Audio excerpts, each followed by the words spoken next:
దేవుని మాటలు మనం విందాం. మన ప్రభును రక్షకుడైన యేసుక్రీస్తు పరిశుద్ధ కలిగిన నామములో ఈ ఆరాధనకు కూడా వచ్చిన మీ అందరికీ నా యొక్క హృదయపూర్వకమైన వందనాలండి. అందరికి వందనాలు. ఈ సంవత్సరంలో దేవుడు మనకిచ్చిన వాగ్దానం ఏమిటండి? ఏం వాగ్దానం ఇచ్చాడు? కాగా నేను మరల ఈ జనుల ఎడల ఒక ఆశ్చర్యకార్యాలు జరిగిస్తాను, బహు ఆశ్చర్యకార్యములను అన్నాడు కదా.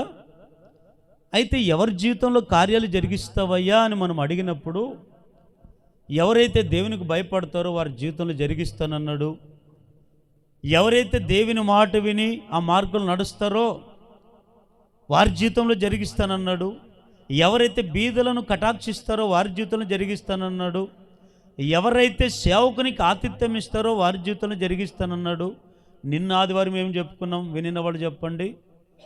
ఎవరైతే ఇశ్రాయేలులుగా మార్చబడతారో ఆ ఇశ్రాయేలుల జీవితంలో దేవుడు కార్యాలు జరిగిస్తాడని నిన్నటి ఆదివారం రోజున మనం చెప్పుకున్నాం. ఒకవేళ వినాలని ఆసక్తి ఉంటే పిచ్చి పిచ్చి సినిమాలు సీరియల్ చూడుకోకుండా మన యూట్యూబ్ ఛానల్ చూడండి. మన యూట్యూబ్ ఛానల్ పేరేమిటి? మహిమ చర్చ్ ఎమ్మిగనూర్ అని యూట్యూబ్లో కొడితే మీకు తెలియకపోతే మీ పిల్లలకనే చెప్పండి. ఆ పిల్లలైనా మీకు వినిపిస్తారు. ఖాళీగా ఉన్న టైంలో, వంట చేసుకున్న టైంలో, ఆ టైంలో వినండి. అద్భుతమైన వర్తమానాలు ఉంటాయి.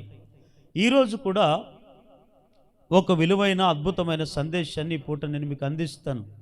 ఇంకా ఎవరి జీవితంలో కార్యాలు జరిగిస్తాడయ్యా అంటే చదవండి. పరిశుద్ధ గ్రంథముల నుండి యోహాను రాసిన మొదటి పత్రిక 4వ అధ్యాయం 4వ వచనాన్ని ఎవరైనా గట్టిగా చదవండి.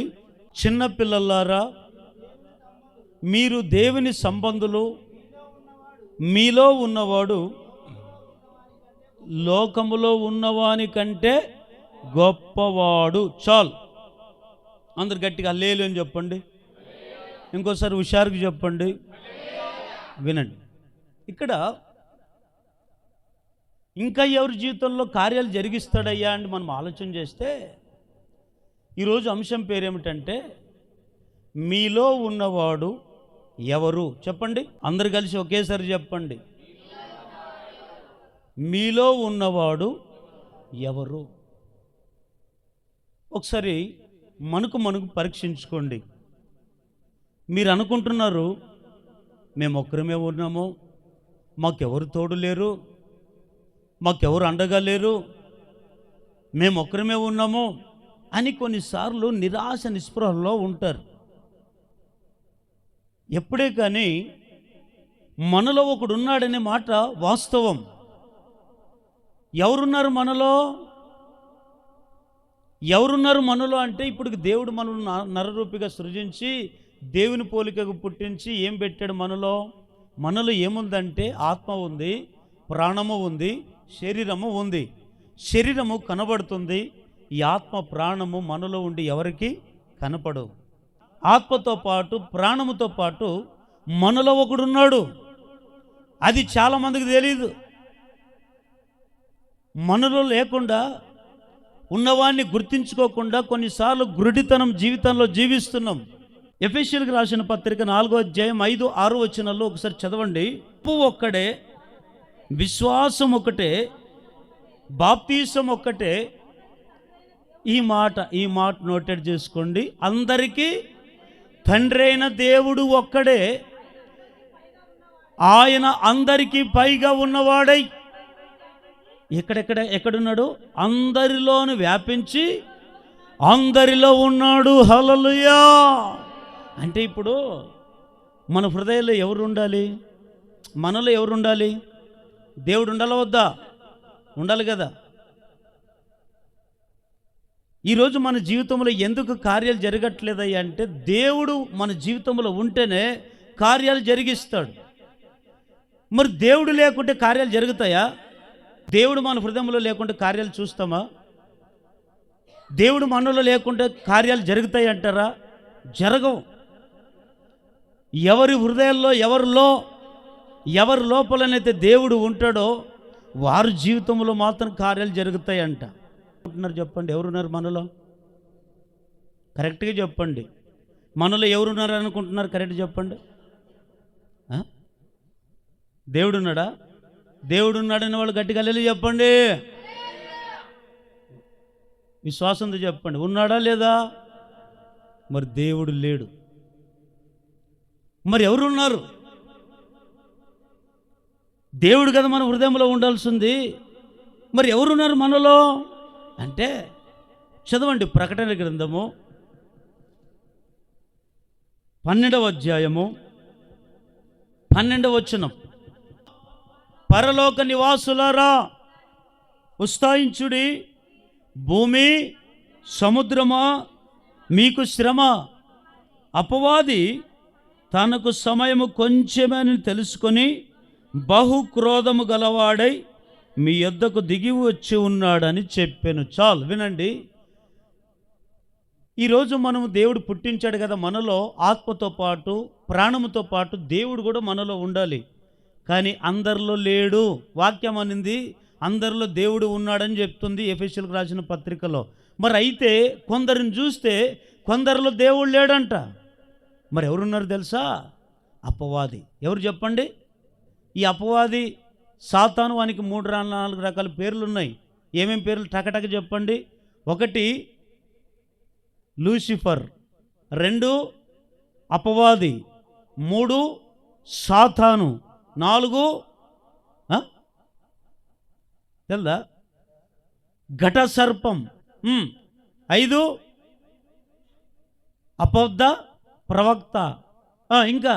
ఇంకా మీకు పూర్తిగా భాషలు చెప్పాలంటే అర్థమయ్యేటట్లుగా దయ్యం వాడు ఒకడు. ఎవరో దయ్యం. ఈ అపవాది ఎవడు? ఈ సైతాన్ ఎవరంటే ఈ అపవాది అనేవాడు, ఒక సాతాన్ అనేవాడు ఒకప్పుడు పరలోకంలో ఉండేవాడు. దేవుడు ఇట్లా సింహాసనం మీద ఉంటే దేవుడు కోట్లాది దేవదూతలు పుట్టించుకున్నాడు. ఆ దినాల్లో ఒక్కొక్క దేవదూతలకి ఒక్కొక్క అధికారం ఇచ్చాడు, ఒక్కొక్క పరిచర్య ఇచ్చాడు. మీకాయేలనే దేవదూతలు ఉన్నారు. వీళ్ళకి ఏమి ఇచ్చాడు? యుద్ధం చేయమని వాళ్ళకి చెప్పాడు. గాబ్రియల్ దూతలు ఉన్నారు. వీళ్ళు ఏం చేయమని చెప్పాడు దేవుడు? పరలోకం నుండి భూమికి దిగి వచ్చి భూమి మీద పరలోకానికి వెళ్ళేటప్పుడు సమాచారం తీసుకుపోమని చెప్పాడు. అలాగే లూసిఫర్ అనే ఒక దేవదూత కూడా ఉన్నాడు. ఈ లూసిఫర్ అనే దేవదూత ఒకప్పుడు పరలోకంలో ఏం చేశాడు తెలుసండి? దేవునిని ఆరాధించే పని ఉంది. ఏం పని అండి? నిరంతరం దేవుని ఆరాధించే పని. కానీ వీడు ఆరాధించినంత ఆరాధించి ఎంతకాలము ఇంక వానిలో కొద్ది గర్వం వచ్చేసింది, అహంకారం వచ్చేసింది. వచ్చి ఏమనుకున్నాడంటే, ఎంతసేపు ఈయన్నే మేము ఆరాధించాలా? నేను దేవుడైపోతే సరిపోదా? నన్ను ఆరాధించుకుందామని చెప్పి సింహాసనం మీద, దేవుడు కూర్చున్న సింహాసనం మీద కన్ను వేశాడు. అందుకే దేవుని కోపం వచ్చి ఏం చేశాడు తెలుసా? వాడిని ఆకాశం నుంచి కిందికి తొక్కి పడేశాడు. అందుకే ప్రకటన గ్రంథం రాసింది, వాడు ఎప్పుడైతే దేవుడు తొక్కి పడేశాడు కిందికి పడిన వాడు ఏం చేశాడు తెలుసా? అపవాదిగా మార్చబడ్డాడు, సాతానుగా మార్చబడ్డాడు. కోట్లాది దేవదూతలుగా వాడు ఏర్పాటు చేసుకున్నాడు. మనం ఎట్లాగైతే వేల మంది, లక్షల మంది, కోట్ల మంది ప్రజలుగా ఉన్నామో, సాతాను కూడా వేల కోట్ల మంది సాతాను కూడా భూమి మీద ఉన్నారు మనతో పాటు. ఇది చాలామందికి తెలీదు. మనతో పాటు వాడు కూడా నివాసం చేస్తున్నాడు మన సైన్యంతో. కానీ వీని పని ఏమిటో తెలుసా? వీని పని ఎవరైనా చెడిపోతే బాగు చేసామని పని కాదింది. ఎవరైనా కన్నీళ్ళతో కష్టాలతో ఉంటే వాళ్ళు ఓదార్చే పని కాదు వింది. ఎవరైనా అప్పులతో ఇరుకులు ఇబ్బందులతో ఉంటే వారిని సేద తీర్చే పని కాదు వింది. వీని పని ఏమిటంటే ఎంతసేపున మందిరాలకు వెళ్ళే వాళ్ళ మీద పగ, ఎంతసేపున ప్రార్థన చేసుకునే వాళ్ళ మీద పగ, ఎంతసేపున పాటలు పాడేవాళ్ళ మీద పగ, వాక్యం చెప్పేవాళ్ళ మీద పగ, సేవకులు అనబడిన వారి మీద పగ. అందుకే వాడు దేవుని మీద ఉన్న కోపాన్ని దేవుని నమ్ముకున్న బిడ్డల మీద చూపిస్తున్నాడు.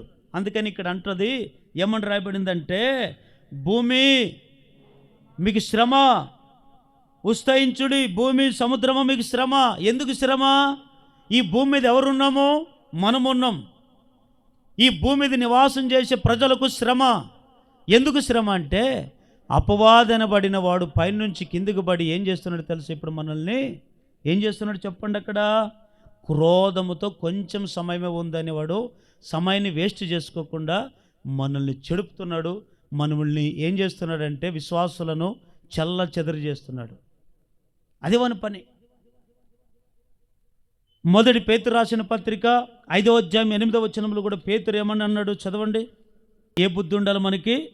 నిబ్బరమైన బుద్ధి కలిగి మెలకుగా ఉండుడి.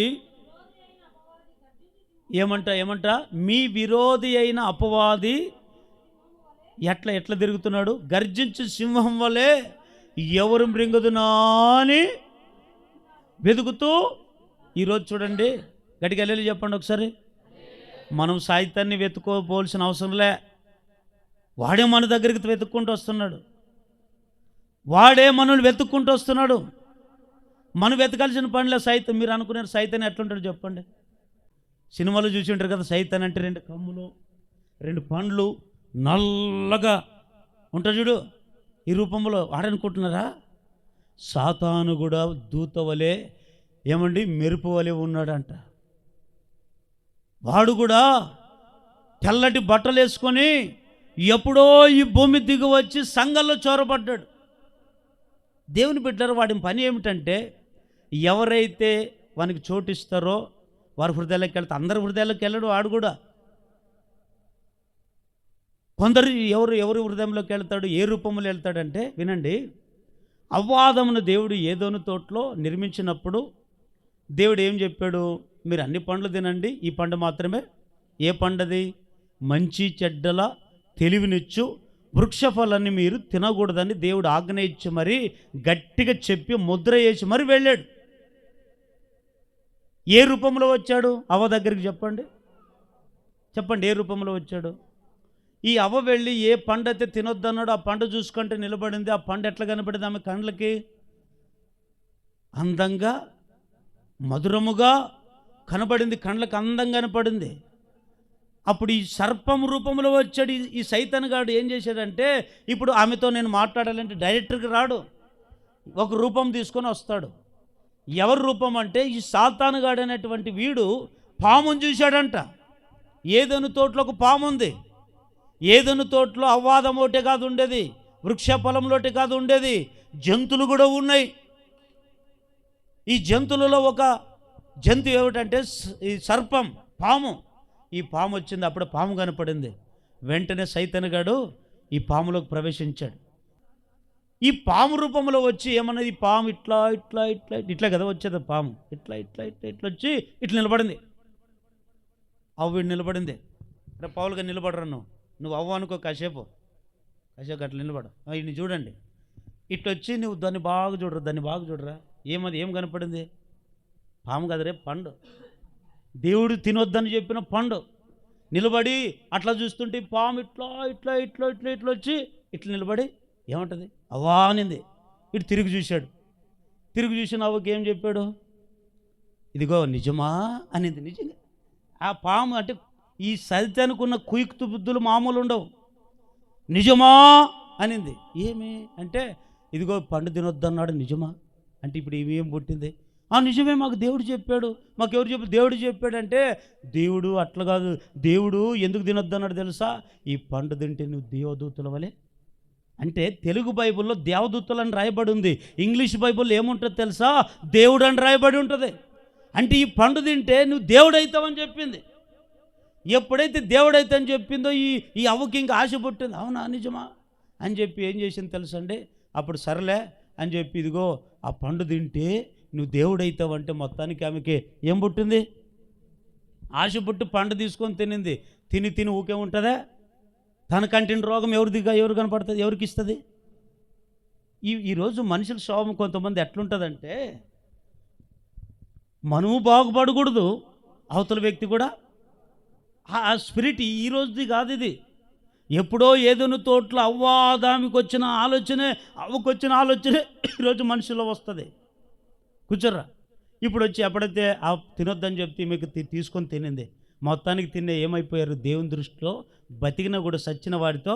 నేను ఇక్కడ ఏం చెప్తున్నానంటే, ఈ సైతానుగాడు అనేటువంటి వాడు, సైతాన్ అనేవాడు ఎట్లా వస్తాడంటే, ఏ రూపంలో వస్తాడంటే, వాడు ప్రత్యక్షమైన నలబట్టలు వేసుకుని నేను సైతాను అని చెప్పడం. ఏదో ఒక రూపంలో వస్తాడు, మనుషుల రూపంలో నీ దగ్గరకు వస్తాడు. సైతాన్ రూపము అవ్వ దగ్గరికి ఎట్లా వచ్చాడు? పాము రూపంలో వచ్చాడు. వచ్చి మోసం చేశాడు, దేవుని ఆజ్ఞలకు మీరు బతికతట్లా చేశాడు. బైబిల్లో ఇంకా కొంతమంది ఉన్నారు. ఎవరు తెలుసా? చదవండి, లూకా సువార్త 22వ అధ్యాయం 3వ వచనం. అంతటా 12 మంది శిష్యుల సంఖ్యలో చేరిన ఎవరెవరు? ఇస్కరియోత అనబడిన యూదలో ఎవరులంట? యూదలో ఎవరు ప్రవేశించారు? సాతాను ప్రవేశించాడంట. యేసు ప్రభుకి ఎంతమంది శిష్యులు? 12 మంది శిష్యులు. 12 మందిలోకి వెళ్ళాడా సైతాను? ఎందుకు వెళ్ళలేదు అంటే ఇక్కడ పై వచనాలంతా మీరు చదువుకోండి. ప్రధాన యాజకులు, శాస్త్రులు, వీరందరూ కూడా దినాల్లో, యేసు ప్రభు ఉన్న దినాల్లో వాళ్ళు ఏం చేశారంటే, యేసు ప్రభు చేస్తున్న అద్భుతాలు, ఆశ్చర్యకార్యాలన్నీ చూసి వీళ్ళు తట్టుకోలేక ఏం చేశారు తెలుసా? రే, వీడంతా మన దేశాన్ని పాడు చేయడానికి వచ్చాడు, మన గ్రామాలు పాడు చేయడానికి వచ్చాడు, మన పట్టణాలు పాడు చేయడానికి వచ్చాడు, వీడంతా గలిబిలి చేస్తున్నాడు, యూదులకు రాజు అని చెప్పుకుంటున్నాడు, నేనే దేవుడు అని చెప్పుకుంటున్నాడు, వీని ఎట్లాగైనా చంపాలి అని చాలాసార్లు ఈ శాస్త్రులు, పరిచయులు వాని యేసయ్యను చంపాలని అనేక సార్లు వెతుకుతూ ఉన్నారంట.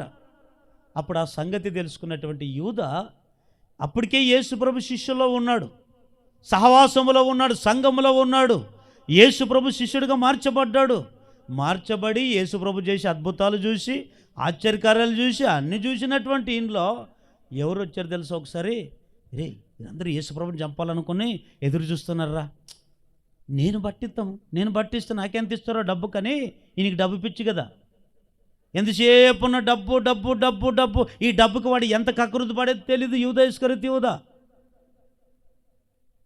వెళ్ళి ఏం చేశాడు తెలుసా? యూదా వాళ్ళ దగ్గరికి వెళ్ళి, అయ్యా, మీరు యేసుప్రభుని చంపాలనుకుంటున్నారు కదా, నాకు తెలిసిందే, నేను అతన్ని పట్టిస్తాను, మీరు నాకేమి ఇస్తారని అడిగాడు.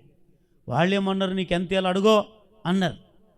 ఈయన అన్నాడు, ఎంతేమి ఇవ్వద్దండి, నాకు 30 వెండి నాణ్యాలు మాత్రమే ఇవ్వండి అన్నాడు.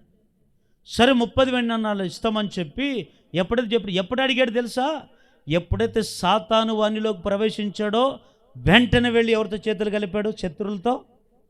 అంతవరకు బాగానే ఉన్నాడు, అంతవరకు మంచోడే, అంతవరకు దేవుని శిష్యుడే, అంతవరకు ప్రార్థన పరుడే, అంతవరకు విశ్వాసే, అంతవరకు మంచి ప్రవర్తించిన వాడే. ఎందుకు ప్రవర్తన మారింది? యూదా ఇస్కరియోతు యూదా, ఎందుకు నీ ప్రవర్తన మారిందంటే, వాడుగా లేడు, వానిలో ఒకడున్నాడు. ఎవడడు? సాతాను. ఎప్పుడైతే సాతాను వానిలోకి వెళ్ళాడో వెంటనే యేసు ప్రభు అప్పగించాలని దుర్బుద్ధి వానికి పట్టింది. ఈ యూదాలోకి ఎవడు ఉన్నాడు? యూదాలో సాతానుడు. దేవుడున్నాడా? లేదు, సాతాను ఉన్నాడు. ఇంకో వ్యక్తి మీకు చూపిస్తా. ఎవరైనా లూకా సువార్త 8వ అధ్యాయం 26, 27 వచనాలు చదవండి. వారు గలీలకు ఎదురుగా ఉండు గెరాసేనీయుల దేశమునకు వచ్చిరి. ఆయన ఒడ్డున దిగినప్పుడు ఆ ఊరి వాడొకడు ఆయన ఎదురుగా వచ్చెను. ఇక్కడ మాట బాగా వినండి. ఆ ఊరివాడు ఒకడు ఎదురుగా వచ్చెను. వాడు ఎట్లున్నాడు? దయ్యం పట్టిన వాడై బహుకాలము నుండి బట్టలు కట్టుకొనక సమాధులలోని కానీ ఇంటిలో ఉండువాడు. గట్టిగా అలేలు అని చెప్పండి, గట్టిగా చెప్పండి, ఇంకోసారి గట్టిగా చెప్పండి. ఇప్పుడు ఈ వ్యక్తిని కూడా మీకు జ్ఞాపం చేస్తాను. ఎవరు ఈ వ్యక్తి అంటే, ఒక యవనస్తుడు. ఈయనకు ఒక కుటుంబం ఉంది, ఈయనకి ఒక ఇల్లు ఉంది, ఆయనకి భార్య పిల్లలు ఉన్నారో లేదా అక్కడ రాయబడలేదు, కానీ కుటుంబం అయితే ఉంది. మరి కుటుంబంలో తల్లిదండ్రులు, అన్నదమ్ములు కూడా ఉంటారు ఆ దినాల్లో. మరి ఇంట్లో ఉండేవాడు కాక మరి ఎక్కడున్నాడు తెలుసా? ఎక్కడున్నాడు? సమాధులలో ఉన్నాడంట. వాస్తవంగా ఈ సమాధులలో ఎవరుంటారు సమాధులలో? జీవము లేని, ఏమంటే ప్రాణము లేని, ఆత్మ లేని శవాలు ఉంటాయి, కుళ్ళిపోయిన శవాలు ఉంటాయి. అక్కడ నివాసం చేస్తున్నాడు, అక్కడే తింటున్నాడు, అక్కడే పండుకుంటున్నాడు, అక్కడే వానికి ఇల్లు. అది నీకు ఇల్లు లేదా? తల్లిదండ్రులు లేరంటే ఉంది ఇల్లు. మరి ఎందుకు సమాధిలో ఉంటున్నారు? ఈరోజు మన పరిస్థితికి వస్తే మనం వెళ్ళి ఇల్లు ఇడిచిపెట్టి సమాధిలో ఉంటామా? ఎవరైనా ఉంటారా? వినండి, ఎవరైనా ఉంటారా? ఎవరు ఉండరు. ఎందుకో తెలుసా? మామూలు కొంతమంది చచ్చిపోతే చచ్చిపోయిన శవం నీళ్ళు ఉంటాయే, నీళ్లు దాటిపోవడానికి కూడా కొంతమంది సెంటిమెంట్, మూఢనమ్మకాలు. అమ్మో, వాళ్ళు చచ్చిపోయిన నీళ్లు దాటితే ఏమవుతుందో, చచ్చిపోయిన వాళ్ళు చూస్తే ఏమవుతుందో, కొంతమంది మూఢనమ్మకాలు. ఎవరిల్లు? విశ్వాసే. ఎవరిల్లు? మందిరానికి వచ్చి పాటలు పాడేవాళ్ళే. ఎవరిల్లు? మందిరానికి వచ్చి దేవుని వాక్యాన్ని వినేవాళ్ళే, యేసు ప్రభువుని నమ్ముకున్న వాళ్ళే. ఏం పోలేదు వారిలో? మూఢనమ్మకాలు. కొంతమందికి మూఢనమ్మకాలు. పిల్లి ఎదురొచ్చే మూఢనమ్మకమే, కుక్క ఎదురొచ్చే మూఢనమ్మకమే, అమావాస్య వస్తే మూఢనమ్మకమే, పుణ్యం వస్తే మూఢనమ్మకమే. అరే, మూఢనమ్మకాలు ఎంతకాలం? ఈ మూఢనమ్మకాల ఆచారాలు తెచ్చుకునేది నువ్వు కాదు, నీలో ఉండేవాడు సైతాన్. వాడు పుట్టిస్తున్నాడు నీలో. వీడు సమాధిలో ప్రాణం ఉన్నవాడు సమాధిలో ఉన్నాడండి. కానీ ఏం జరిగిందంటే, ఆ సమాధిలో ప్రాణంతో ఉన్నాడు కానీ వాని ఒంటి మీద బట్టలు లేవు. ఈరోజు బట్టలు లేకుండా తిరిగేవాళ్ళు ఎవరు? ఏమంటారు? బట్టలు లేకుండా తిరిగేవాళ్ళని పిచ్చోళ్ళు అంటాం, బట్టలుండి తిరిగేవాడిని మంచోడు అంటాం. అంతే కదా? బట్టలు వేసుకొని చక్కగా వేసుకొని మంచిగా ఉంటే మంచోడయ్యా, ఈయన మంచి వ్యక్తి అనుకుంటాం. బట్టలు లేవు. అందుకే యేసుక్రీస్తు వారు సముద్రంలో వచ్చి గెరాస్ అనే ప్రాంతము ఎదురుగా వచ్చాడు. ఏమో ఎక్కడికి వెళ్ళొచ్చు కదా అంటే, యేసయ్యకు తెలుసు ఇక్కడ ఒకడు సాతాను కట్ల చేత బంధింపబడినవాడు నాకు ఎదురుగా ఉన్నాడని యేసు ప్రభుకు తెలుసు. తెలిసి ఎదురుగా వస్తే ఈ దయ్యం వాడిలో ఎవరున్నారు? మొత్తానికి సైతాన్గాడు ఉన్నాడు లేదా? ఇప్పుడు ఈ వ్యక్తి వాడిలో సైతాన్ ఎప్పుడైతే వచ్చాడో, ఎప్పుడైతే ప్రవేశించాడో, ఒకప్పుడు బాగా ఇంట్లో ఉండేవాడు, ఒకప్పుడు తల్లిదండ్రుల మాట వినేవాడు, ఒకప్పుడు బుద్ధిగా ఉండేవాడు, ఒకళ్ళు చదువుకునే స్థితిలో ఉంటే బుద్ధికి చదివేవాడు, ఒకప్పుడు మంచి స్థితిలో ఉన్నవాడు. ఎందుకు బట్టలు లేవానికి? ఎందుకు సమాధిలో ఉండవలసిన పరిస్థితి ఎందుకు వచ్చింది? కట్ల చేత బంధింపబడ్డాడు. సంకెళ్ళు వేశారు కాళ్ళకి చేతులకు. ఏమండి, కాళ్ళకి చేతులకు సంకెళ్ళు వేసినా ఏమండి, వాడిలో ఎవరున్నారంటే సైతానుగాడు ఉన్నాడండి.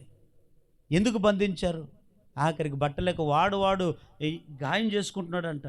ఈరోజు కొంతమంది కొద్ది గొడవ పడితే మేము చేస్తాం సత్తం అంటారు. నీకెందుకు పుడుతుంది ఆలోచన? చావాలని కోరిక ఎందుకు వస్తుంది అంటే, నీళ్ళు ఎవడున్నాడు చెప్పండి? ఎవడున్నాడు నీలో? వాడి నిన్ను గలిబిలి చేసేస్తున్నాడు.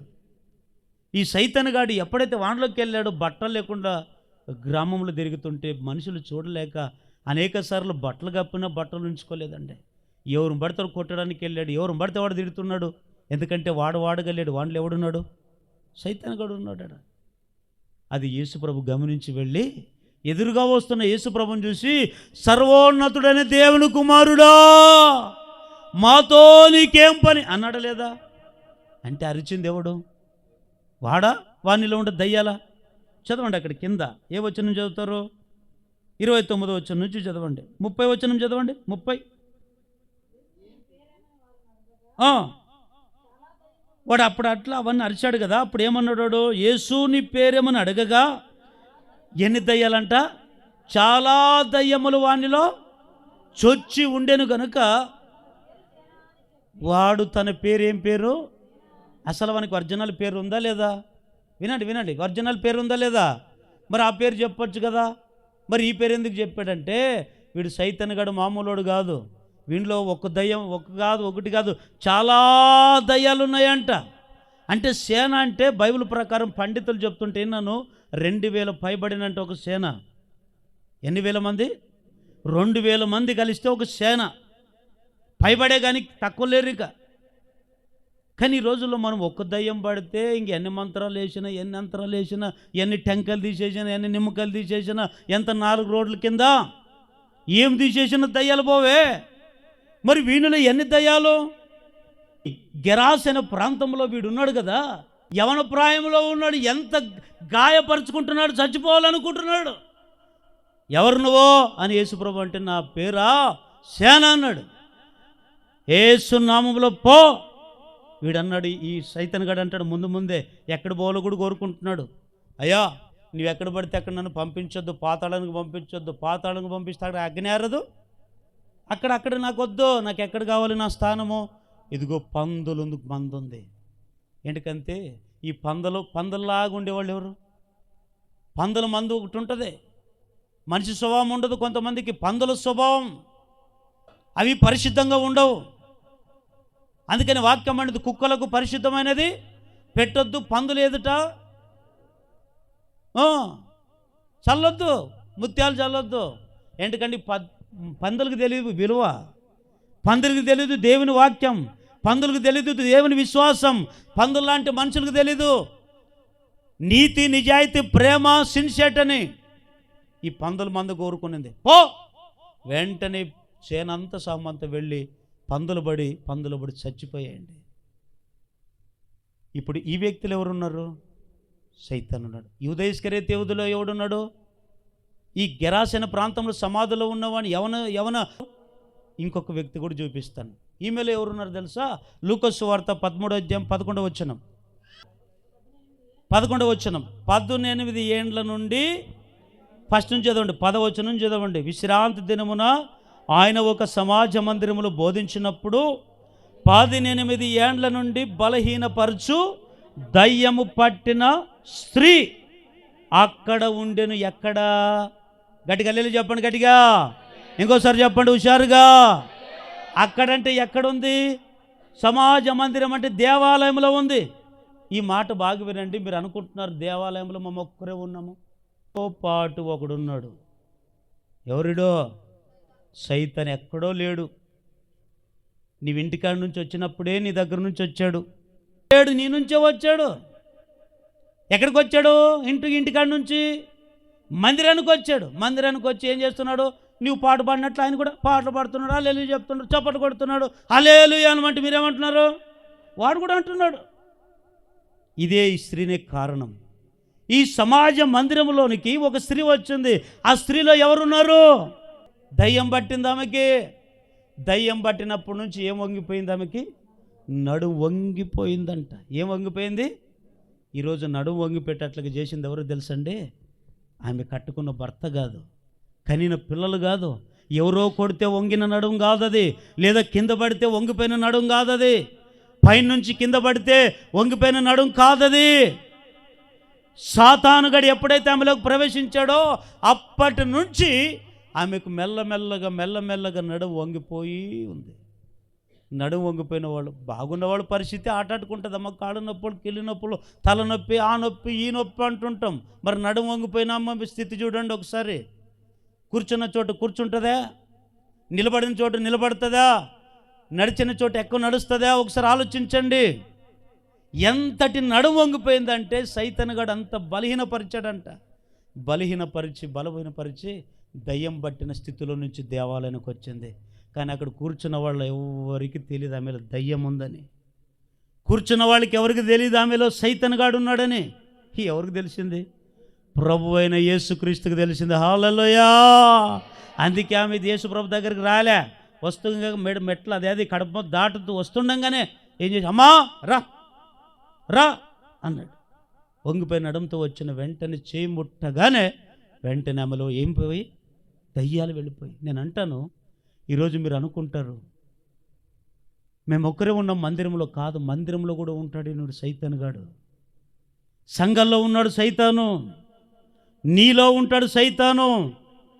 వీడు కనబడుకోకుండా నీ జీవితంలో క్రియలు చేస్తున్నాడు.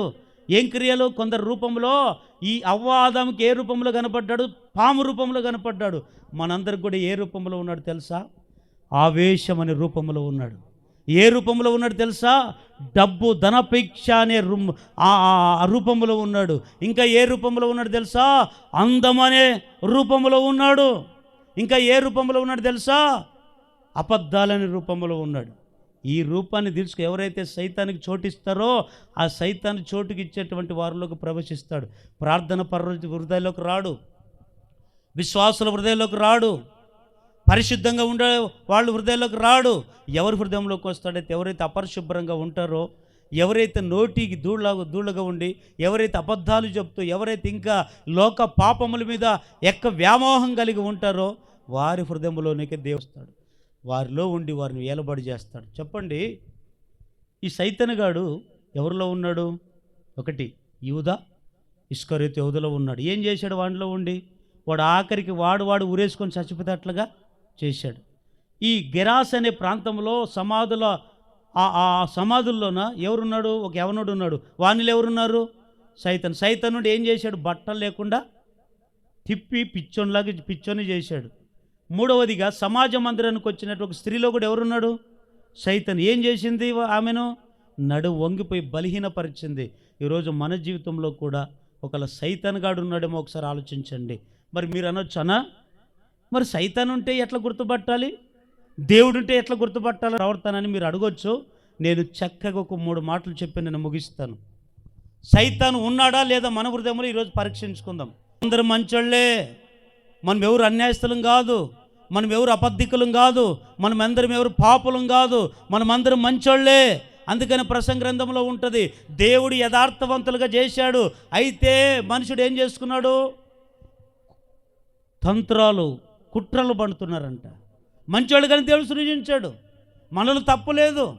కానీ మనం ఒకరికి చోటు ఇచ్చాం, వాడు మనలోకి వచ్చాడు, వాందే పొరపాటు. వాడేం చేస్తున్నాడు మనలో ఉండి అంటే ఒక 3 మాటలు త్వరగా చదవండి.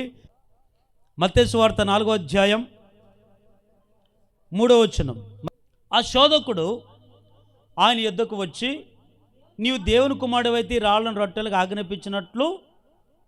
చూడండి, వీడు యేసుక్రీస్తు లోకంలో ఉన్నప్పుడు ఆయన ఎన్ని రోజులు ఉపవాసం ఉన్నాడు? 40 రాత్రులు కదా. 40 రాత్రులు 40 పగళ్ళు యేసుక్రీస్తు వారు ఉపవాసం ఉన్నారు. ఈ ఉపవాసం ఉన్నటువంటి యేసుక్రీస్తు 40 రాత్రులు 40 పగళ్ళు ఉపవాసం ఉండి ఏం తినుకోకుండా నీళ్ళు తాక్కోకుండా అట్లాగే ఉపవాసం ఉండి సాధించాడు 40 రోజులు. కానీ ఈ సైతానుగాడు ఎప్పుడు వస్తాడంటే, నువ్వు ప్రార్థన చేసేటప్పుడు రాడు, నీవు వాక్యం చదివేటప్పుడు రాడు, మోకాళ్ళ నుంచి ప్రార్థన చేసేటప్పుడు నీ దగ్గరకు రాడు. ఎప్పుడు వస్తాడు? నీ ప్రార్థన అయిపోయిన తర్వాత మానేసినాక నీ దగ్గరకు వస్తాడు. ఉపవాసం ఉండి మానేసినాక నీ దగ్గరకు వస్తాడు. వాక్యం చదివేది అయిపోయిన తర్వాత నీ దగ్గరకు వస్తాడు. నీ చదివేటప్పుడు ప్రార్థన చేసి రాడు, నీ దగ్గరికి ఉంటాడు. ఒక పక్కన ఇట్లే చూస్తాడు, చేయమ్మ చెయ్యి, చేయక ఎంతసేపు చేస్తా చెయ్యి, చూస్తాడు. ఇంక ప్రార్థన ఎంతసేపు చేస్తాడు, బంద్ చేసుకుంటాడు. అమ్మయ్యా, ఆయనకి తృప్తి ఉంటుంది. కానీ ఈయనకి వస్తాడు, చూస్తాడు, ఆహా ఇప్పుడు అయిపోగొట్టినావా, నిన్నెట్లాగైనా ప్రసాదన్నా నిన్ను చెడపాలని సైతానుగాడు అప్పుడు చూసుకొని సరే అని చూసుకొని ఉంటాడు. వెళ్ళింటాడు, అప్పుడు వాళ్ళకి వెళ్ళిపోయి ఉంటాడు. మళ్ళీ ప్రార్థన అయిపోయే లోపల గొడవ. ప్రార్థన చేసుకున్న వాళ్ళకి చూడండి, కొంతమంది ప్రార్థన చేసుకుంటుంటే కొంతమంది తర్వాత తిరిగి పెద్ద మాటలు అంటారా? మరి ఎందుకు? ప్రార్థన పరమే కదా, ప్రార్థన చేసుకున్నావు కదా, అని ఎంతసేపు నువ్వు దేవుని వాక్యం చదివావు కదా, మరి ఎందుకు అప్పుడు సడన్గా నీ నోట్లకు అబద్ధాలు వచ్చాయి? ఎందుకు బూతు మాటలు వచ్చాయి? ఎందుకు చెడ్డ ఆలోచనలు వచ్చాయి? ఎందుకు పాపం వచ్చింది నీలో? నీవు ప్రార్థన చేసుకునేంత వరకు నీ దగ్గరకు రాడు, కానీ పక్కనే ఉంటాడు.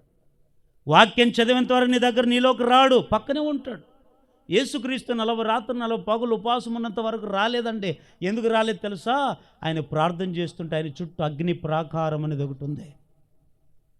ఉపవాసం అయిపోయిన తర్వాత వచ్చాడు. అందుకని వాని పేరు శోధకుడు. ఇంకొక పేరేం పేరు చెప్పండి? ఇంకొక పేరేం పేరు? శోధిస్తుంటాడంతే. మీ కుటుంబాలు కూడా ఎవరైనా భార్య శోధించింది అనుకోండి, నువ్వేమనుకోవాలి? ఈమెలో ఎవరు ఉన్నారనుకోవాలి. ఒకరు భర్త ఎక్కువ శోధించాడు అనుకోండి, నువ్వేమనుకోవాలి? భార్య, ఈయనలో మా ఆయనకి ఏమరో ఉన్నారు. అప్పుడు నువ్వేం చేయాలి? నువ్వు కొట్లాడకూడదు, నువ్వు బాధపడాల్సిన అవసరం లేదా. ఎందుకంటే వానిలో ఉండేది ఎవరు? వానిలో ఉన్నంత వరకు నిన్ను మీద తిడుతుంటాడు, గొడవ చేస్తుంటాడు. ఎందుకంటే మన పనే అది. శోధకుడు శోధించి యేసుప్రభు దగ్గరికి వచ్చాడు. ఏం చెప్తుండో తెలుసా? ఇంక ఈయన ప్రపంచాన్ని సృజించిన వాళ్ళు అక్కడ, ఓ బోధకుడా, ఇట్లా బోధకుడా, నీవు దేవుని కుమారుడు అయితే రాళ్లను రొట్టెలుగా. ఈడు నేర్పిస్తున్నాడు బుద్ధి ఏసయ్యమ్మన్నాడు. పిచ్చోడా, రాళ్లను రొట్టెలు దీన్ని బతకది కాదురా నాయన, దేవుని వాక్యం కూడా మనిషిని బ్రతికిస్తుందిరా బాబు అన్నాడు. ఆడికి వదిలిపెళ్తాడా? ఈయనకేం పని? ఎంతసేపున్నా. రెండోసారి వచ్చాడు, మరలా వచ్చాడు. అప్పుడు ఏం చేశాడు? ఈ వ్యక్తిని తీసుకుని పోయి ఎత్తైన ఒక దేవాలయం శిఖరం మీద నిలబెట్టాడంట. ఎక్కడ? ఎత్తైన దేవాలయం శిఖరం మీద. ఈరోజు శిఖరాలు కట్టిస్తున్నారు మందిరాల్లో. మందిరానికి శిఖరం అనగా ఏమిటో తెలుసు? కిరీటానికి సాదృశ్యం. అంటే వాడు ఎక్కడ కూర్చోవాలనుకుంటాడో తెలుసా? సైతానుగాడు నీలో ఉంటాడు, నీ మీద ఏలుబడి చేస్తాడు. వాడే అధికారంగా మనం భావించాలి, అట్లా చేస్తాడు. మొత్తానికి ఇంకా యేసు ప్రభు శిఖరం మీద నిలబెట్టి ఏమంటాడు? నువ్వు దేవుని కుమారుడు అయితే కిందికి దూకు, దేవదూతలు వచ్చి నేను చేతులు తెత్తు పట్టుకుంటారు కదా అన్నాడు. అప్పుడు యేసయ్యమంటాడు, ఏయ్ నీ సేవ శోధించదు పో అన్నాడు. ఇంకా ఆటికి వదిలి పెడతాడా? మూడోసారి వచ్చాడు. మూడోసారి ఏం చేశాడు?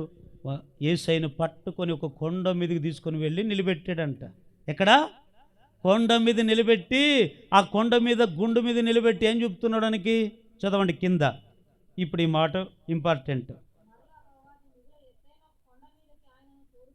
పోయి ఏమంటున్నాడు? ఈ లోక రాజ్యములన్నిటినీ వాటి మహిమను ఆయనకి చూపి నువ్వు సాగిలపడి నాకు నమస్కారం చేస్తే వీటన్నిటిని నీకు ఇస్తానని ఆయనతో చెప్పగా, యేసు వానితో సాతానా పో అన్నాడు. గడిగలే చెప్పండి అని. ఇప్పుడు ఏమన్నాడు? మూడోసారి ఏమన్నాడు? నువ్వు దేవుని కుమారుడు అయితే అన్నాడా? రెండోసారి, మొదటిసారి నువ్వు దేవుని కుమారుడు అయితే అన్నాడు. ఇప్పుడు మూడోసారి అట్లా అంటే ఏమంటున్నాడు? లోకరాజ్య మహిమ అంతా చూపుతున్నాడు. ఏం చూపిస్తున్నాడు యేసయ్యకి? లోకరాజ్యములో ఉన్న మహిమ. వినండి, మహిమలు ఎన్ని రకాలు? వినండి వినండి, ఎన్ని రకాలు? సూర్యుని మహిమ వేరే, చంద్రుని మహిమ వేరే, ఆకాశ నక్షత్రాల మహిమ వేరే, దేవుని మహిమ వేరే. కానీ ఈ సూర్య చంద్ర ఆకాశ నక్షత్ర దేవుని మహిమ ఉన్నట్టుగానే లోకములకు మహిమ ఉంది. ఈ లోక మహిమ ఏమిటి? ఎందుకు మనుషుడు దేవుని కార్యాలు చూడట్లేదు? ఎందుకు దేవునికి దూరం అయిపోతున్నాడు? ఒక ప్రార్థన పరుడు ఎందుకు పడిపోతున్నాడు? ఒక విశ్వాసి ఎందుకు నిలబడట్లేదు? ఒక ప్రాణ త్యాగం చేద్దామని వచ్చిన మనిషి ఎందుకు రోజు రోజు ఆత్మీయతలో దిగజారుతున్నాడంటే, సాతాను వానిలోకి ప్రవేశించి వానికి దేవుని మహిమ చూపించట్లేదు, కానీ లోక మహిమను చూపుతుంది. ఆ లోక మహిమ చూపుతున్నాడు సైతాను. ఏముంది లోకములో అని మీరు అనొచ్చు. చెప్పండి, ఏమేమి ఉన్నాయి లోకములో? సూర్యుడు, చంద్రుడు, ఆకాశ నక్షత్రాలు, ఇదిగో మనకు కనబడే, కంటికి కనబడే చెట్లు పుట్లు, సముద్రాలు, ఆకాశం, భూమి, ఇంకా ఇవన్నీ కనబడుతున్నాయి. కానీ లోకములో కూడా ఒక మహిమ ఏమిటంటే, యోహాను రాసిన మొదటి పత్రిక 2వ అధ్యాయం 15-16 వచనాలు చదవండి. ఈ మాట బాగా వినండి. ఈ లోకమునైనను లోకములో ఉన్న వాటినైనను మీరు ప్రేమించొద్దు. ఎవడైనను లోకమును ప్రేమించిన ఎడల తండ్రి ప్రేమ వానిలో ఉండదు. లోకములో ఉన్నదంతా ఏముంది అనగా శరీరాశ ఉంది, నేత్రాశ ఉంది, జీవపు డంబం ఉంది. తండ్రి వలన పుట్టినవి కావు, అవి లోక సంబంధమైనవే. లోకము తన ఆశ గతించుచున్నవి, కానీ దేవుని చిత్తము జరిగించేవాడు నిరంతరం నిలుచునుగాక. లోకములో ఒక మహిమ ఉందండి. ఈ సైతనగాడి నీలో ఉండి ఏం చూపిస్తాడండి? నీకు లోక మహిమ చూపిస్తాడండి. ఏం లోక మహిమ? ఎంతసేపు ఒక ప్రార్థన, నువ్వే పరలోకం పోతావు అన్నట్టు, అందరికంటే నువ్వే నీతిమంతుడైనట్టు. చూడు ఆ యొక్క చూడు, ప్రార్థన చేసుకుంటుందప్ప, చర్చిలో ఉన్నాడు బాగుంటుందప్ప, ఇంట్లోకి వచ్చిన తర్వాత సినిమా చూపిస్తుందప్ప. అట్లా నువ్వు చూపి, ఆయన బాగున్నాడప్ప, ఆయన బాగానే ఉన్నాడు చర్చిలో. అబ్బా, మనం ఎంతసేపు ఉన్న చర్చిలో వరకే, బయటకు వచ్చిన తర్వాత నువ్వు నా మనిషి అంటాడు. చర్చిలో ఉన్నంత వరకే నువ్వు దేవుని బిడ్డ, నువ్వు లోకంలోకి వచ్చినాక సారే కొట్టుకెళ్ళే బిడ్డ, అంతేనా? దేవుని బిడ్డలారా వినండి, ఈరోజు నీకు అది గ్రహించలేకపోతున్నావేమో. ఓ సేవకుడిగా మీలో, నాలో, మనందరిలో ఓ సేవకుడు అది గమనిస్తున్నాను. ఈ సైతనగాడు ఏం చేస్తున్నాడంటే, చర్చిలో ఉన్నంత వరకే నీకు ఘనత, చర్చిలో ఉన్నంత వరకే నీకు అన్నీ, చర్చికి బయటకు వచ్చిన తర్వాత నువ్వు సైతని బిడ్డ. ఈ సైతనగాడు ఏం చేస్తాడంటే, నీకు లోకమహిమ ఏం చెప్తాడు? అద్దం మీద నిలబడిన వెంటనే, ఏయ్ చూడు ఎట్లుండవు నువ్వు, ఎట్లుండవు నువ్వు, నీ అందం ఎట్లుంది, కట్టాల మంచి మంచి మంచి బట్టలు కట్టాల. ఎవరు పుట్టిస్తున్నాడు? ఎవరు పుట్టిస్తున్నాడు ఇవన్నీ? మీరు అనొచ్చు, అన్నా ఏమన్నా మరి బట్టలు కట్టుకోకుంటే ఏమో అంటారేమో, మరి నన్ను కొట్టేటట్టు ఉన్నారు. నేను అదే అనట్లే, కానీ అందం మీదే ఎక్కువ మోజు. ఇంక అందమే అందమే అందమే అందమే అందమే అందమే. అద్దములో కూడా ఉండి నీతో మాట్లాడతాడు, నీలో పుట్టిస్తాడు. పెట్టుకో, కాటికి పెట్టుకో, ఇట్లా పెట్టుకో. కాటుకుంటే చల్లగా ఉంటుంది కళ్ళు అంటాడు. పెదాలకు కట్టుకో, లిఫ్ట్కో, ఇట్లా పందిమూతులు అక్కడ ఎర్రగా ఉంటుంది కదా, పెట్టుకో. కొట్టు, ఇది కొట్టు, పెట్టుకో గోరంట్లకు, ఇటు పేరు పెట్టుకో, గోరంట్లకు పెట్టుకో, మల్లె పూలు ఏట వరకు. అమ్మా నీకు జడు గింత ఉండదు, పూలు పెట్టుకుంటే బాగా కనబడతావు. పెట్టుకో, మల్లె పూలు పెట్టుకో, ఇంత పొడుగుండాలా, జుట్టు లేకున్నా పర్లేదు. ఇవన్నీ ఎవరు చెప్తున్నారు తెలుసా? సైతాన్. జాగ్రత్త, జాగ్రత్త. నువ్వు అందం చూసుకొని, డబ్బు చూసుకొని, ఎవరో ఏమో చూసుకొని నీ జీవితం నీకే పాడైపోతుంది. అందుకే ఒక సేవకుడిగా హెచ్చరికతో చెప్తున్నాను, వాడు నీకు లోక మహిమ చూపుతున్నాడు, నీవు అది గ్రహించట్లేదు. అసలు వాస్తవానికి దేవునికి అందం అవసరమా? సొలొమోను ఏమన్నాడు? అందము మోసకరము సౌందర్యము అన్నాడు లేదా? అందంగా ఉండు. దేంట్లో? ఆత్మీయతలో, శరీరానుసారం కాదు. అందంగా ఉండు. నోటి ద్వారా నువ్వు మాట్లాడితే 10 మంది వినాలనిపించాలా. నువ్వు ప్రార్థన చేస్తే పక్కనోడు మారాలా. దేవుని మాటలు నీతో నువ్వు మాట్లాడితే చెడిపోయిన నువ్వు మారిపోవాలా. ఇది. కానీ ఈరోజు ఎట్లయిపోతున్నాడు తెలుసా? మనిషికి మనిషికి చెడిపోతున్నాడు. వాడిట్లా మాట్లాడుతున్నాడు, నువ్వు ఇట్లా మాట్లాడు. వాడు తాగుతున్నాడు, నువ్వేం ఇది కాదు. ఒకటి వాడు శరీరాశ నేర్పుతాడు, రెండవది నేత్రాశ. ఏంటి నేత్రాశ? కంటికి కనిపించిందల్లా అనుభవించాలని. నీకు ఏదైతే కంటికి కనబడుతుందో అవన్నీ కూడా కోరుకుంటావు. కంటికి నచ్చిందల్లా నువ్వు కొంటావు. కంటికి నచ్చిందల్లా ఇది మంచిదా, ఇది చెడ్డదా, ఇది దేవునికి ఇష్టమైందా, ఇష్టం లేనిదా, ఇది దేవునికి అయిష్టకరమా లేకుంటే మంచిదా అని ఆలోచన వద్దా? అరే దేవుని బిడ్డవా, నువ్వు సైతాను బిడ్డవా? కంటికి నచ్చిందల్లా మనిషి కోరుకుంటున్నాడండి. కంటికి నచ్చిందల్లా కోరుకుంటే, ఆ మధ్య ఎవరో సేవకుడు చెప్తుంటున్నా, ఓ సేవకుడు దగ్గరికి ప్రార్థన చేసుకోవడానికి వచ్చిందంటండి ఒక అక్క వస్తే ప్రార్థన చేశాడంట సేవకుడు. చేతులు వచ్చి ప్రార్థన చేస్తే ఆమె అట్లా ఇదే నాగం పంపూర్ణ అన్నట్టు ఇట్టా ఇట్టా ఇట్టా ఇట్టా అనిందంట. ఏమేమి పైన తలక మీద చూస్తే పైన ఇటు కనపట్లేదంట, కింద కూర్చొని ఇట్లా ఇట్లా నాగం పంపు పాగినట్టు పాకుతుందంట. పాకుతుంటే ఏమేమి అని చెప్పి, ఏయ్ ఎవరు అనేప్పుడు సేవకుడు గద్దిస్తే అని చెప్పి అట్లా ఇట్లా అని చెప్పి, ఎవరు అంటే మొత్తానికి అయ్యో వాళ్ళను మేరక్క. యా మేరక్క, నీ పేరు ఏరే కదా, నీవేంటి ఏరే పేరు చెప్తున్నావు అంటారు. లేదు నేను ఎప్పుడో ఈ మేలకు వచ్చాను. ఎందుకు వచ్చావమ్మా అంటే, బ్రతికున్నప్పుడంట ఆమె సౌరం ఉంటుంది ఎంటుకల్లో, ఎంటుకలు కనబడి సౌరం దొంగతనం చేసుకుని వచ్చి పెట్టుకునిందంట ఇంట్లో. చచ్చిపోయినాక సౌర రూపంలో వచ్చింది అక్కకి. ఎందుకంటే సౌరం ఈమనింది, సౌరము నాకు ఈమను నేను పోతా. ఏం వేయాలంట? సౌరము నాకు ఈమను నేను పోతా. మరి వాని సొత్తు పెట్టుకున్నా వాడు ఎట్లా పోతాడు నీతోనా? ఇచ్చేవాంది వానికి నా యేసునామములో. అప్పుడు అంటేదంట పలానా సౌరం ఎత్తుకొచ్చింది, అందుకే ఆ సౌరం నాది. ఏమిటికని బతికినప్పుడు ఆమెకి ఆ జుట్టు అంటే బల అందం అంట. ఇంకొక ఇంటికి రాలితే మాత్రం ప్రాణం పోయినట్టంటే ఈ మెక్కకి. అబ్బో ఇంక మొగుని టార్చర్ భర్తనే. ఎంతసేపు అన్న నీవు తెచ్చుకోండి నాకేమి ఇవ్వ, నాకేం నెట్టువా, నా చూడు ఎంటుకలు చూడుగా, దూబానికి చూడు ఇన్ని నొట్టు వస్తున్నాయి, దూబాన్ని చూడు ఇన్ని జుట్టు రాలిపోతారు. బోడే ఇంక ఈయన పంపించాడు దీన్ని రామని బొబ్బా అని ఇంక మెడికల్ షాపులు తిరిగి ఎవడు అన్న జుట్టు రాలిపోతుందా సార్, నాకు ఇది వాడనా తీసుకో. ఆమెకి అంటించి అయినా జుట్టు రాలే. ఎట్లా తెచ్చిండు నల్లమ్మకు మోడు, ఎట్ట తెచ్చాడు భర్తను మరి ఇంకా ఆయనకి తిరిగి నన్ను డాక్టర్లు ఎవరు తిరగడండి, ఎవరు బాధ తట్టుకోలేక, ఎవరున్నారు ఆమెలో? సైతాన్గాడు ఉన్నాడు. ఆమె సమాధానంగా ఉండదు. భర్తని ఎన్ని ఆయిల్ వాడినా ఎంత చేసినా నీ జుట్టు వినండి, మీ జుట్టు పెరగాలని ఆశ ఉందా లేదా? అమ్మా మీకే జుట్టు పెరగాలని ఆశ ఉందా లేదా? ఎంతమందికి ఆశ ఉంది? అల్లెలు చెప్పండి ఒకసారి. మీకుందే జుట్టు? సగం గుండన్నా. రేపు నాది కూడా ఇంతే. మీరు జుట్టు పెరగాలని ఉంది కదా, జుట్టు పెరగాలంటే ఒక పని చేస్తారా లేదా? అప్పుడు ఏం చెప్తాడప్ప అంటారా? ఏం చేయకండి, ఏం వచ్చినా చాలు. జుట్టు పెరిగినా పెరగకపోయినా ముందు దేవునికి మీ జీవితాన్ని ఇవ్వండి. దేవుడు అన్నీ మీకు సమకూర్చునుగాక. గట్టిగా ఆమేన్ చెప్పండి.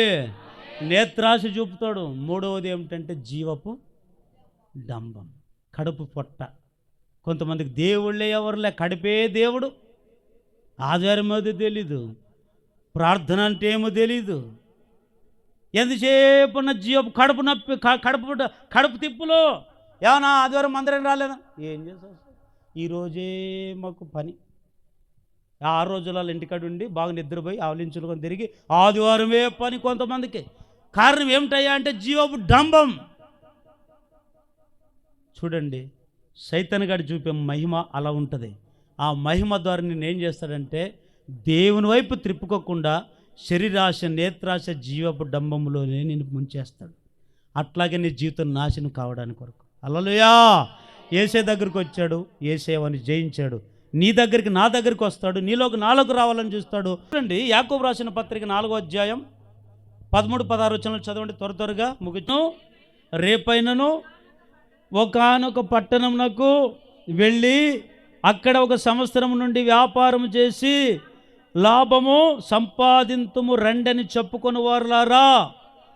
వినండి. రేపేమి సంభవించునో మీకు తెలియదు. మీ జీవం ఏపాటిది? మీరు కొంతసేపు కనబడి అంతలో మాయమైపోయి ఆవిరి వంటి వారే. కనుక ప్రభు చిత్తమైతే మనం బ్రతికి ఉండి ఇది అది చేతమని చెప్పుకొనవలెను. ఇప్పుడైతే మీ డంబముల యందు అతిశయపడుతున్నారు. ఇట్టి అతిశయమంతయు చెడ్డది. ఈరోజు మనం ఏమిటో తెలుసా? ప్రతిదీ చెడ్డదాన్ని కోరుకుంటున్నాం. మన కళ్ళకు తెలుసు, మనకు బాగా తెలుసు ఇది చెడ్డది, ఇది మంచిది, ఇట్లా మాట్లాడాలి, ఇట్లా మాట్లాడకూడదు, ఇలా ఉండాలి, ఇలా ఉండకూడదని మనకు బాగా తెలుసు. అయినా మనం చెడ్డదాన్ని ఏం చేసుకుంటామంట? హత్తుకుంటామంట, ముద్దు పెట్టుకుంటామంట. మంచిదానికి దూరంగా జాగ్రత్త. సైతాను నీలో ఉంటే ఏం చేస్తాడు? మొదటిగా లోక మహిమ చూపి నిన్ను దేవుని వైపు తిరగకుండా చేస్తాడు, నిన్ను నాశనం చేస్తాడు. రెండవది ఏమిటంటే లూకా సువార్త 8వ అధ్యాయం క్రీస్తు వారు ఒక ఉపమానం చెప్పాడు. ఏమి ఉపమానము? విత్తనాలు గూర్చినటువంటి, చెప్పండి ఏం ఉపమానం ఇది? విత్తనాలు గూర్చిన ఉపమానం. ఈ విత్తనాలు చల్లడానికి ఒక సేవకుడిగా వెళితే విత్తనాలు చల్లిన ఒకడు విత్తనాలు చల్లుకుంటూ వెళ్ళాడంట. కొన్ని ఏమో ఎక్కడ పడ్డాయి? త్రోవ పక్కన, ఇంకొన్ని మన్ను లేని రాతి నేల మీద, ఇంకొన్ని ముండ్ల పొదల్లో, ఇంకొన్ని మంచి నేల మీద పడ్డాయి. అంటే విత్తనాలు చల్లుతున్నప్పుడు కొన్ని ఎక్కడ పడ్డాయి అంట? ముందుగా చెప్పండి, ఎక్కడ పడ్డాయి? త్రోవ పక్కన. అంటే దాని అర్థం ఏమిటంటే విత్తనము అనేది దేవుని వాక్యం. చల్లేవాడెవరు? సేవకుడు. నోటితో నిన్ను విత్తుతున్నప్పుడు విత్తుతున్న ఈ వాక్యము అందరి హృదయాల్లో నింపబడాల, అందరి హృదయాల్లో ఉండాలి. కానీ ఇక్కడ ఏం జరిగిందయ్యా? చదవండి అక్కడ లూకా సువార్త 8వ అధ్యాయం 12వ వచనం చదవండి. ఇప్పుడు త్రోవ పక్క నుండి వారు వినువారు కానీ నమ్మి రక్షణ పొందకుండానట్లు ఎవరు వస్తారు? అపవాది వచ్చి వాని హృదయముల నుండి వాక్యం ఎత్తుకొని పోవును. చాలు. ఇది ఏమిటంటే ఇప్పుడు విత్తినవాడు బాగానే విత్తాడు లేదా? దేవుని వాక్యాన్ని విత్తాడు. మరి కొన్ని ఎక్కడికి పడిపోయాయంట? త్రోవ పక్కన. ఈ త్రోవ పక్క పడిన వాళ్ళు ఎవరంటే వీళ్ళు కూడా వాక్యం వింటారు.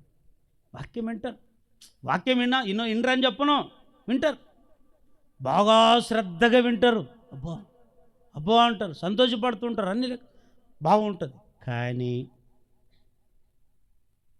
వాడు వింటున్న వాక్యాన్ని వింటాడే కానీ హృదయంలో ఉండవంట. ఆ వాక్యం వింటాడు కానీ నమ్మి రక్షణ పొందుడంట. ఎందుకు రక్షణ పొందుడు? ఎందుకు రక్షింపబడట్లేదు అంటే వానిలో ఉండే వాక్యాన్ని ఎవరు ఎత్తుకుపోతున్నారంట? అపవాది ఎత్తుకోబోతున్నాడంటే సైతాను. ఎవరైనా ఎత్తుకోబోతాడంటే ఇప్పుడు దొంగోడు వస్తాడు మన ఇంటికి, ఏం ఎత్తుకోబోతాడు? బంగారు, వెండి, డబ్బు లేదా బట్టలు, ఏదో వానికి కావాల్సింది ఎత్తుకోబోతాడు. మరి ఈ సైతాను గాడు ఏం ఎత్తుకోబోతున్నాడు? నాకు అదే డౌట్ వచ్చింది. ఇప్పుడు నీతో పాటు మనలో ఉన్న ఈ సైతాను గాడు మనతో పాటు వస్తాడా? వచ్చినాక పాపం నువ్వు బాగా వినాలనుకుంటావు, బాగా ఈరోజు బాగా వాక్యం వినాలబ్బా, మనస్ఫూర్తిగా వినాలనుకొని ఇంకా అన్నీ సరి చేసుకొని అంటుంటావు, అన్ని వాక్యాలు వింటుంటావు. అప్పుడే సెల్ ఫోన్ వస్తుంది. ఖాళీగా ఉన్నప్పుడు రాదు ఫోను, అప్పుడే ఫోన్ వస్తుంది. అప్పుడు ఫోన్ వచ్చి ఫోన్లో మహిమలో పడతావు. ఎవరు వచ్చారు అర్జెంట్ ఫోన్ అన్నట్లుగా. పిఎం కూడా రాదా ఫోను?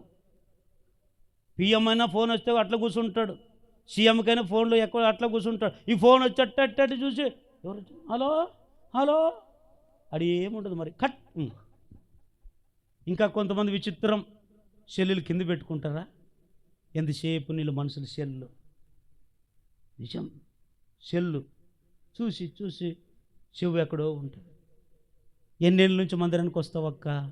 ఎన్నేళ్ళ నుంచి మందిరానికి వస్తాను? నేను 10 ఏళ్ళైంది దేవుని నమ్ముకొని. మరి ఏం మారావు?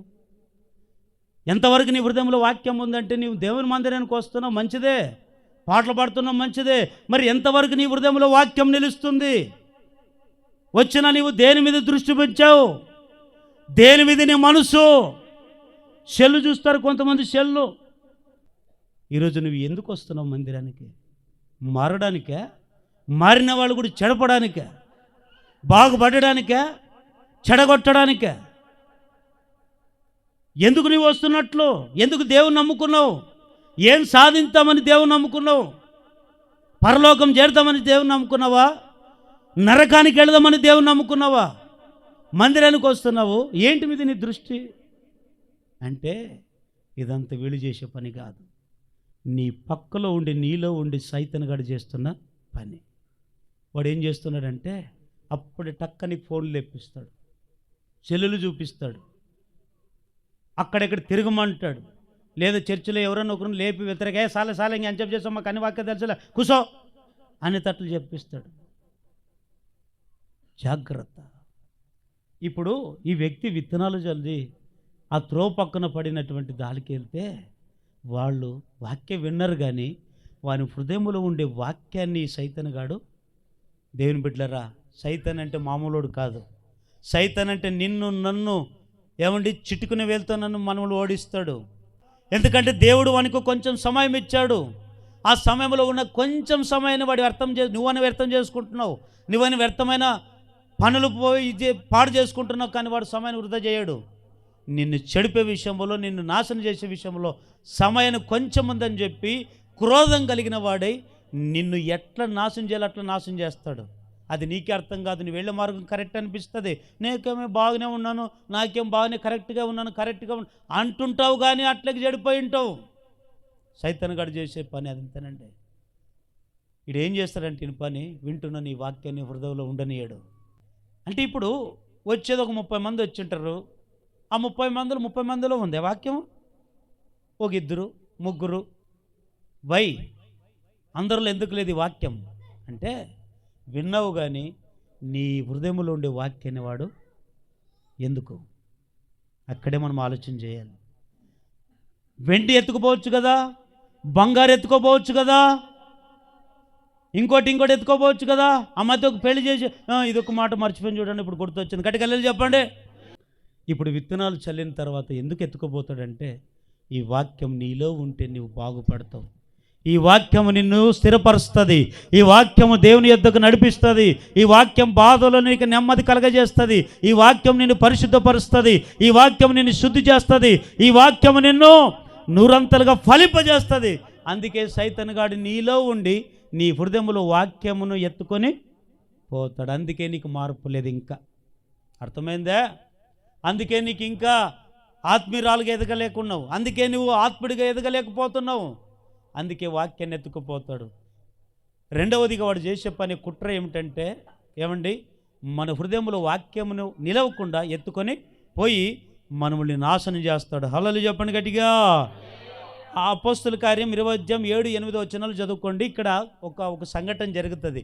ఇక్కడ ఏమిటంటే ఒక మేడగదిలో ప్రార్థన జరుగుతుంది. మనం ఎట్లాగైతే కూడుకున్నామో ఆ దినాలు అట్లాగని కూడుకున్నారు. కూడుకుంటే అక్కడ ఐతూక్ అనే వ్యక్తి ఉన్నాడు. ఏం పేరు చెప్పండి? ఆయన పేరు చెప్పండి. ఏం పేరు? ఐతూక్ అనేటువంటి వ్యక్తి. ఈ వ్యక్తి ఆడ అందులో కూర్చోవాలి కదా, కూర్చోలే. ఈయన సపరేట్ అన్నట్ల అదే కిటికీలో కూర్చొని ఇట్లే ఉన్నాడంట. కిటికీలో కూర్చొని ఈ పౌలు గారు బర్నబా ఇద్దరు కలిసి పౌలు గారు వాక్యం బోధిస్తున్నాడు. వాక్యాన్ని బోధిస్తుంటే అందరు వాక్యం వింటున్నారు. ఈ కిటికీలో కూర్చున్న ఐతుకి ఏం చేశాడు? నిద్రపోయినాడంట. ఈరోజు కూడా కొంతమంది వాక్యం చెప్తుంటే ఏం పోతుంటారు? నిద్ర. వీళ్ళకి ఎక్కడ రాదు నిద్ర? మందిరానికి వస్తే నిద్ర. మీరు ఎప్పుడైనా చూడండి, సెల్లులు పెట్టుకుని ఎవరైనా వాక్యం విందామన్నప్పుడు కరెక్ట్ ఏమొస్తుంది? వాక్యం. ఎందుకు నీవు వాక్యం పెట్టుకున్నప్పుడు ఎందుకు నిద్ర వస్తుందంటే, నీకు నిద్రాసక్తి కలిగించేది నీలో ఉండే సైతాన్. కనిపిస్తుంది ఈ వ్యక్తి మంచోడే, ఈయనలో ఉండేవాడే సైతాన్ అనిపిస్తుంది. సాతాను నిన్ను మందిరం రాకుండా అడ్డుకుంటున్నాడు. సాతాను నిన్ను బలపడిని కూడా అడ్డుకుంటున్నాడు. ఈ నిద్ర ఆసక్తిలో ఉన్న ఐతుకు నిద్రపోయి మేడ మీద నుంచి కిందికి దూకి పడి చచ్చిపోయాడు. సచ్చిన వండ్లా గడితే పౌలు గారికి వాక్యం చెప్పి కిందికి వెళ్ళి చూస్తే ఇంకా బ్రతికించి మొత్తానికి ఎట్లా ఒకట్లా అద్భుత కార్యం చేసుకుంటూ వచ్చాడు. నేనేమంటున్నాను ప్రియ సహోదరుడు సహోదరి, 2 చేతులు ఎత్తి దండం పెట్టి మీకు చెప్తున్నాను, ఆత్మీయ జీవితాన్ని పాడు చేసుకుంటున్నారు. దేవుని కార్యాలు ఎందుకు చూడట్లేదంటే, మీలో దేవుడు లేడు. కొందరిలో ఎవరున్నారు? సైతాన్ ఉన్నాడు. 3వది చెప్పి చివరికి ఒక రిఫరెన్స్ చదవండి, ముగించేస్తాను. అక్కడ అపోస్తుల కార్యం 13:8. అందుకు పౌలు అనబడిన సౌలు పరిశుద్ధాత్మతో నిండినవాడై అతన్ని తేరి చూచి సమస్త కపటముతోనూ సమస్త దుర్మార్గముతోనూ నిండినవాడా, అపవాది కుమారుడా, సమస్త నీతికి విరోధి, నీవు ప్రభు యొక్క తిన్నని మార్గమును చెడగొట్టుట మానవా, ఇదిగో ప్రభు తన చేయి నీ మీద ఎత్తి ఉన్నాడు, నీవు కొంతకాలం గ్రుడ్డివాడు బతుకుతావు. హల్లెలూయా చెప్పండి ఒకసారి. ఇది కూడా విచిత్రమైన మాట. ఇప్పుడు ఈ పౌలు బర్నబా ఇద్దరు సేవకి వెళ్ళాడు. ఒక గ్రామానికి వెళ్ళాడు, ఒక ప్రాంతానికి వెళ్ళి సువార్త చేస్తుంటే అక్కడ బాగుపడదామని కొంతమంది వచ్చారు. దేవుని వాక్యం విందామని కొంతమంది వచ్చారు. వాడి ప్రవర్తన మార్చుకుందాం, వారి పాత జీవితాన్ని మార్చుకుందామని కొంతమంది వచ్చారు. వస్తే అక్కడ అందరూ బాగుపడదామని వస్తే అందులో ఒక్కడు బాగులేడు. ఎవడు అని పేరు? ఎలుమా. ఏం పేరు చెప్పండి? ఎలుమా అంటే అర్థం ఏమిటి? గారడివాడని అర్థం. అంటే ఈయన పని ఎంతసేపున చెడగొట్టడమే. వాళ్ళు బాగుపడినాడు, ఈయన బాగుపడ్డు. వాళ్ళీ ప్రార్థన చేయిపోయాడు, ఈయన ప్రార్థన చేసుకోడు. ఆయన వాక్యం వినిపోయాడు, ఈయన వాక్యం వినుడు. ఈయన పని అంతే. అక్కడ ఒక మంత్రి ఒక ఉన్నాడు, ఒక అధిపతి ఉన్నాడు. ఈ అధిపతి పౌలు గారు చెప్తున్న దేవుని వాక్యం మీద లక్ష్యం ఉంచాడంట. లక్ష్యం ఉంచేటువంటి ఆయన ఏం చేస్తున్నాడు తెలుసా? విశ్వాసాన్ని చెడగొడుతున్నాడు. వారు వింటున్న విశ్వాసాన్ని చెడగొట్టి ఏం చేస్తున్నాడంటే ఇక్కడ గలిబిలి చేయడానికి వచ్చాడు. వెంటనే ఇప్పుడు ఈయనకి ఏమొచ్చింది తెలుసా? పౌలు గారికి కోపం వచ్చింది. అక్కడ ఒక మాట మీకు విచిత్రం అనిపిస్తుంది. ఇప్పుడు పౌలుకి ముందు ఏం పేరు ఉంది? పౌలుందా సౌలుందా? మొదటి పేరు పౌలుందా సౌలుందా? మొదటికి ఏమని పిలువబడేవాడు? సౌలు కదా. రాజన్న సౌలు కదా, సౌలు. మరి ఇక్కడ ఏముంది? రివర్స్ రాయబడి ఉంది. పౌలు అనబడిన సౌలా, సౌలు అనబడిన పౌలా కదా. అంటే ఇప్పుడు ఇక్కడ రివర్స్ ఉంది. ఎప్పుడే కానీ ఆయన పేరు ఏం చెప్పాలంటే సౌలు అనబడిన పౌలు అంటమా, పౌలు అనబడిన సౌలు తర్వాత పిలుస్తాం. ఉదాహరణకి ఇప్పుడు ఇక్కడ ఏముందంటే పౌలు అనబడిన సౌలు అనే మాట ఉంది. అంటే అక్కడ పౌలుగా ఎప్పుడు మారాడు? తన పాత జీవితాన్ని వదులుకొని, పాప జీవితాన్ని మానుకొని, ఇంక వాడిని తన్నేది, కొట్టేది, గుద్దేది, చంపేది అన్నీ మానుకొని, పెద్ద మాటలు మాటుకొని, బూతు మాటలు మానుకొని బాప్తిసం తీసుకొని అప్పటి నుంచి ఆ పేరు పిలువబడలేదు. ఏం పేరు పెట్టారు ఆయనకి? అంటే ఇప్పుడు సౌలు అనేది పాత జీవితం, పౌలు అనేది క్రొత్త జీవితం. ఈరోజు బాప్తిసం తీసుకోకముందు కొంతమందికి ఏరే పేర్లు ఉన్నాయి లేదా? ఉన్నాయి. బాప్తిసం తీసుకున్న తర్వాత ఏరే పేర్లు మారాయి లేదా? మారే. ఎందుకు అంటే ఇక్కడ ఒక పాయింట్ ఉంది, అందుకే చెప్తున్నాను, వినండి, బాగా వినండి. ఇప్పుడు ఈ పౌలు అనబడిన సౌలు అంట కోపం వచ్చిందంట ఆయనకి. సౌలు అనబడిన పౌలుగా పిలువబడింటే కోపం వచ్చేది కాదు.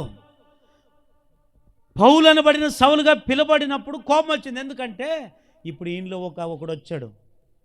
ఈయన ఎవరో తెలుసా?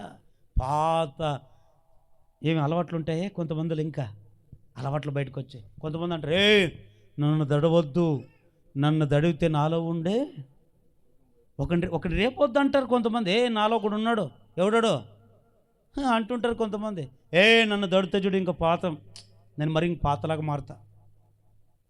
నన్ను దడితే చూడు, నన్ను ఎట్లా అంటే చూడు, నేను మళ్ళీ ఇంకా తాగిపోతాను అయితా.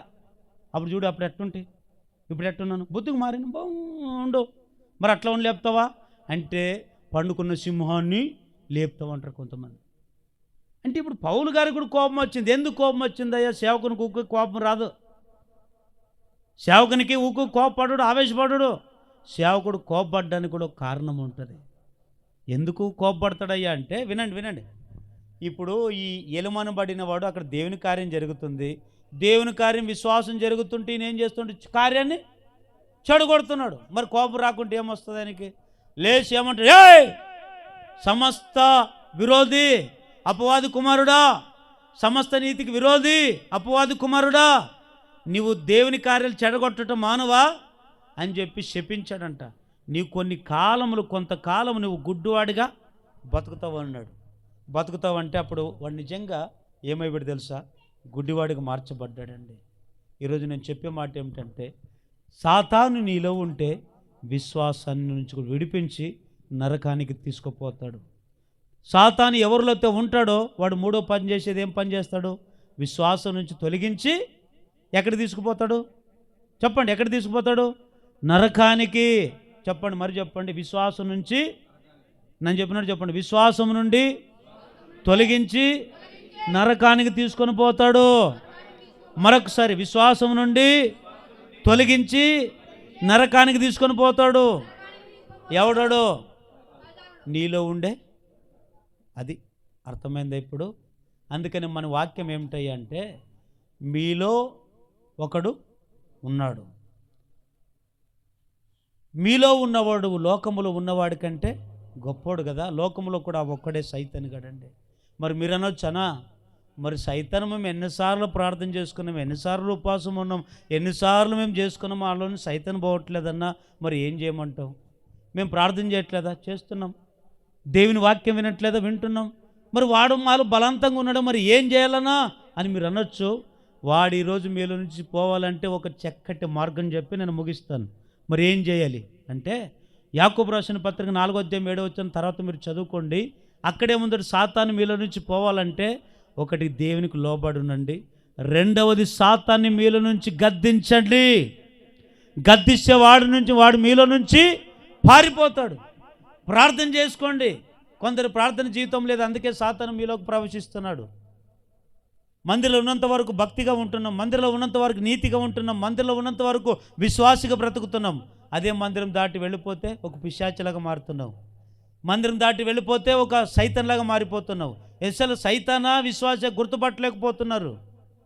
మనిషి పశువులాగా మార్చబడుతున్నావు. జాగ్రత్త. మరి అయితే ఒక అద్భుతమైన మాట చెప్పి ముగిస్తానండి. మరి ఎందుకు మన జీవితంలో కార్యాలు జరగట్లేదంటే, మనలో దేవుడు లేడు. ఎవరున్నారు? సైతాను గాడు ఉన్నందుకే మన జీవితంలో ఏం జరగట్లేదు? కార్యాలు జరగట్లేదు. మరి అయితే దేవుడు మనలోకి రావాలంటే, దేవుడు మనలో ఉండాలంటే మనం ఏం చేయాలి? ముందు మనలో ఉండే సైతాన్ని వెళ్ళగొట్టుదుగాక. అందరు ఇట్లా పట్టుకొని పిడుగు పట్టుకొని, చివరిగా పిడుగు పట్టుకునండి, నన్ను చెప్పినట్టు చెప్పండి, సైతానా. బాగా నల్ల గట్టిగా. ఇప్పుడు పోతాడు చూడు, సైతానా నాలో నుండి పో. మరొకసారి అనండి, పో అనండి. మరొకసారి అనండి, పో అనండి. పోతాడు, పోయి.